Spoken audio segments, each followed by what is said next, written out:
E aí, meu povo, professor Adalto Andrade aqui na área, vamos começar agora a nossa última aulinha de termologia. Pega a caneta e o caderno e hashtag simbora aqui.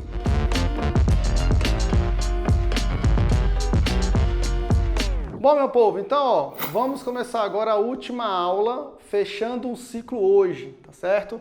Como vocês podem ver aqui, segundo a lei da termodinâmica, vamos trabalhar com máquina térmica. Como vocês podem ver, a termodinâmica, ela é o seguinte, no caso, a segunda lei, né? Ela tem dois enunciados. E máquina térmica, na verdade, é uma aplicação desses dois enunciados. Vamos começar com o enunciado de Clausius, onde ele fala aqui, o calor não pode fluir de forma espontânea de um corpo de menor temperatura para outro de maior temperatura. Conclusão, naturalmente, o que vai acontecer? Um corpo de temperatura maior vai liberar energia para um corpo de temperatura menor. Adotando aqui, TA maior do que TB, espontaneamente, acontece isso, o calor ele vai fluir naturalmente do corpo de maior temperatura para o de menor temperatura. Lembrando, palavrinha-chave, espontaneamente.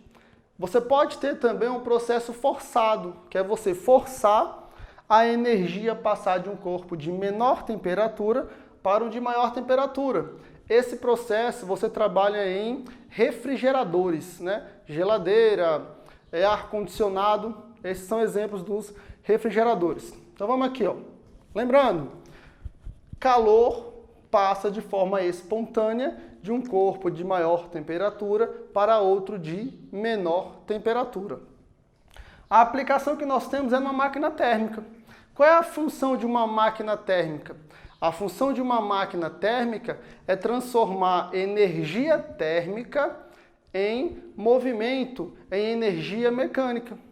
Termodinâmica. Lembra lá, o nome do conteúdo. Termodinâmica. Termo você associa a energia térmica e dinâmica você associa a energia mecânica. Máquina térmica é a aplicação que nós vamos ter. Para você construir a sua máquina térmica, você precisa de uma fonte fria. Opa, cadê o apagador? Vamos lá, meu povo, vai e volta. Fonte fria, sim, você precisa, mas tu não vai colocar ela aqui. Você não vai, ligar o teu carro com um carro gelado, com motor gelado. Vamos voltar. Você precisa primeiro de uma fonte quente. Essa fonte quente, ela vai jogar energia aonde, Ela vai jogar energia no seu motor. Eu tenho uma fonte quente, essa fonte quente ela joga energia no seu motor. Esse motor ele vai gerar trabalho. Esse motor ele vai ficar quente. Para que o motor não fique muito quente, essa energia em excesso que está no motor, agora sim, ela vai ser jogada para a fonte fria. Quais são as letras que nós vamos representar esses três termos? Fonte quente, eu represento pelo Q. Energia referente à fonte quente. Vamos trabalhar com números para ficar mais interessante? Vamos supor que você tem um motor, tá certo?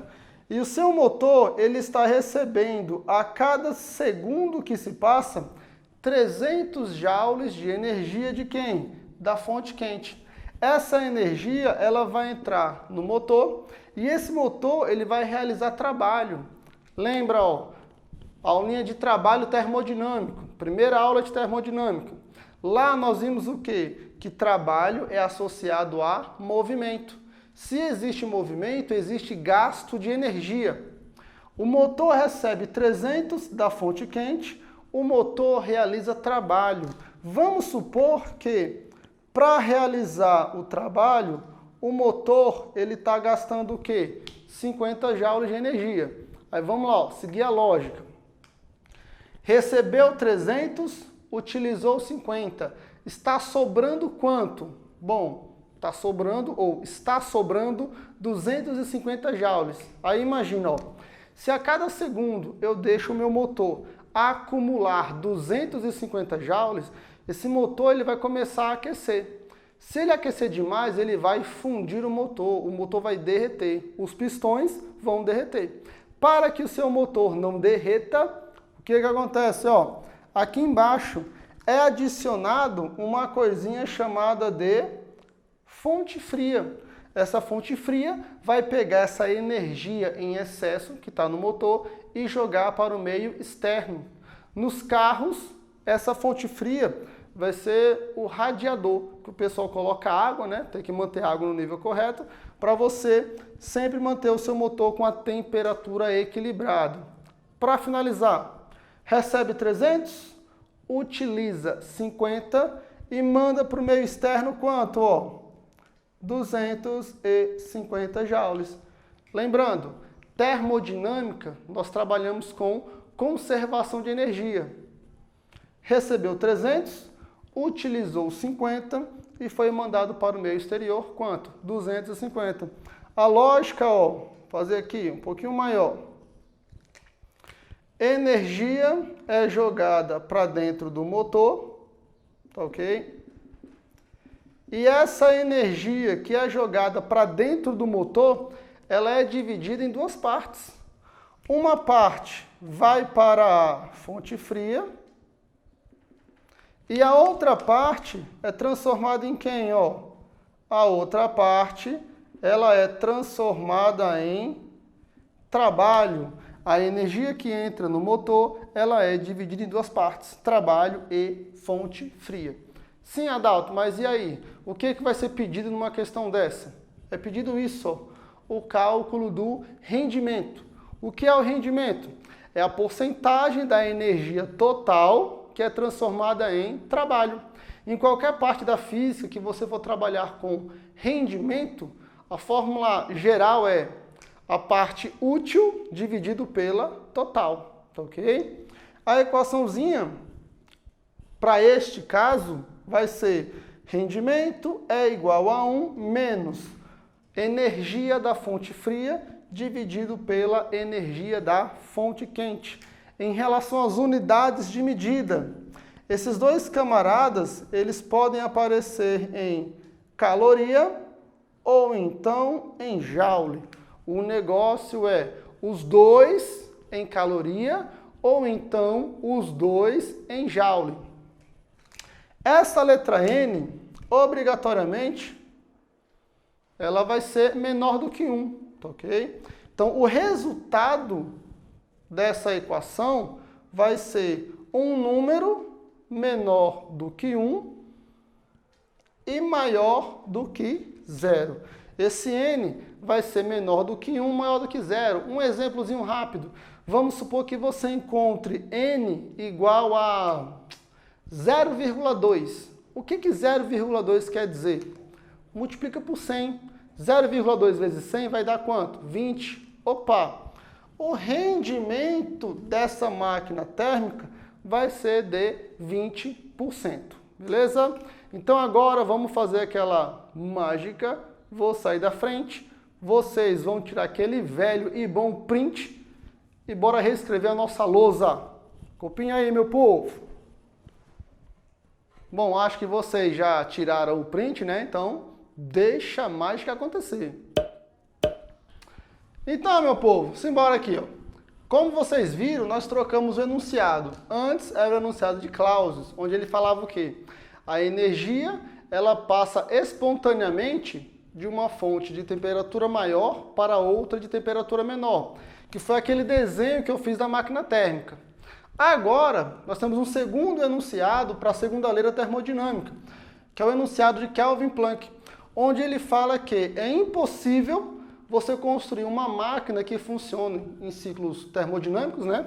Em que ela converta toda... Opa! Impossível, né? É impossível você construir uma máquina que ela converta toda a quantidade de calor recebida em trabalho. Conclusão, nunca você vai ter 100% de rendimento. Toda questão teórica que você pegar para resolver e que ela falar assim, para que se obtenha 100% de rendimento, opa, esquece. Nunca você vai ter 100% de rendimento, tá certo? E a prova de que você não vai ter isso está aqui do nosso lado, ó. Ciclo de Carnot. O ciclo de Carnot é um ciclo teórico em que você consegue obter o quê? O máximo rendimento. Opa, ó, possível, tá ok? Então, o ciclo de Carnot é onde você consegue obter o máximo rendimento possível. E esse máximo rendimento possível, geralmente não vai passar de 30% a 40%. É um rendimento baixo ainda. Em relação ao ciclo de Carnot, quais são as características que você vai trabalhar numa questão? Esse gráfico, pressão e volume. Esse gráfico é padrão, sempre é o mesmo gráfico. Você vai ter duas curvas isotérmicas. Lembrando, isotérmica é temperatura constante. Cadê o pincel verde?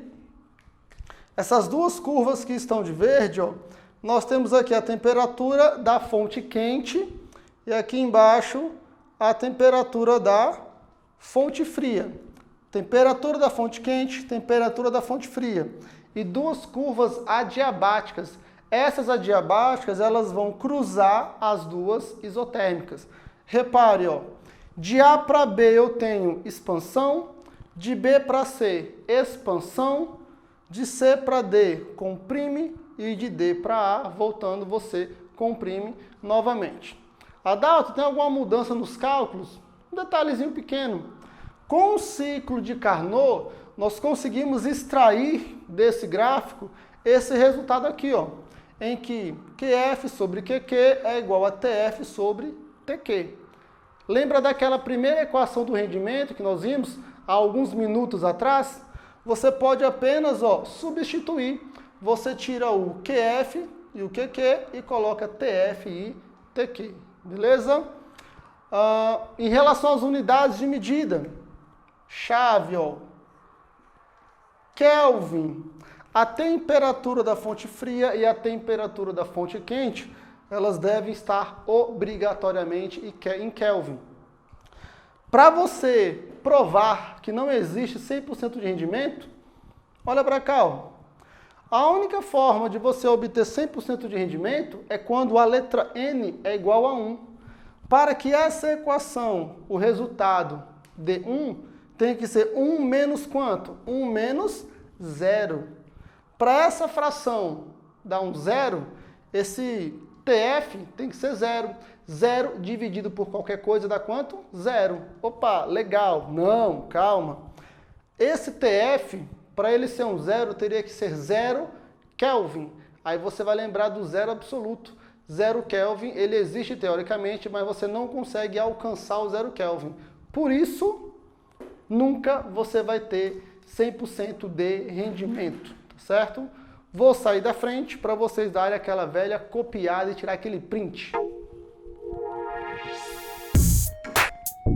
Então, pessoal, acabamos de finalizar a nossa playlist de termologia. E não é por nada não, ela tá filé, viu? O que você vai fazer agora? Dá aquela curtida, se inscreve no canal, assista nossos vídeos completos para ajudar a gente. E assim a gente continua concluindo nossos próximos vídeos para postar para vocês, beleza? Hashtag Simbora aqui, aquele abraço e bora continuar estudando para passar em qualquer vestibular. Valeu!